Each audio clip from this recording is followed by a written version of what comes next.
வெற்றி மாலை சூடி வரும் கருப்பசாமிதான்.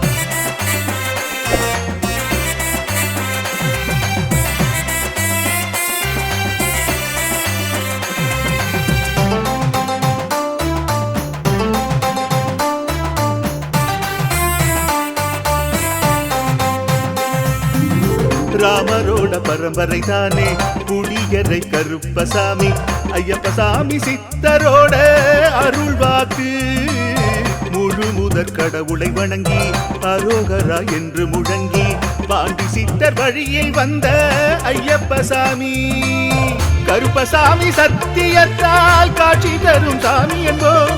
மகிழ்ச்சியான அருள் வாக்கு தருகின்ற சாமி என்போம். எலுமிச்சையாலே அனைத்து நோய்களை தீர்த்து வைக்கும் சாமி என்போம். திருநீரு தந்து பெரும் பாவங்கள் போக்கும் சாமி என்போம். பாவங்கள் போக்கும் சாமி என்போம். சமதர்மம் வளர்க்கும் நம்ம சாமி அல்லவா. பிரமதம் வந்தாலும் அருளும் அல்லவா. சமதர்மம் வளர்க்கும் நம்ம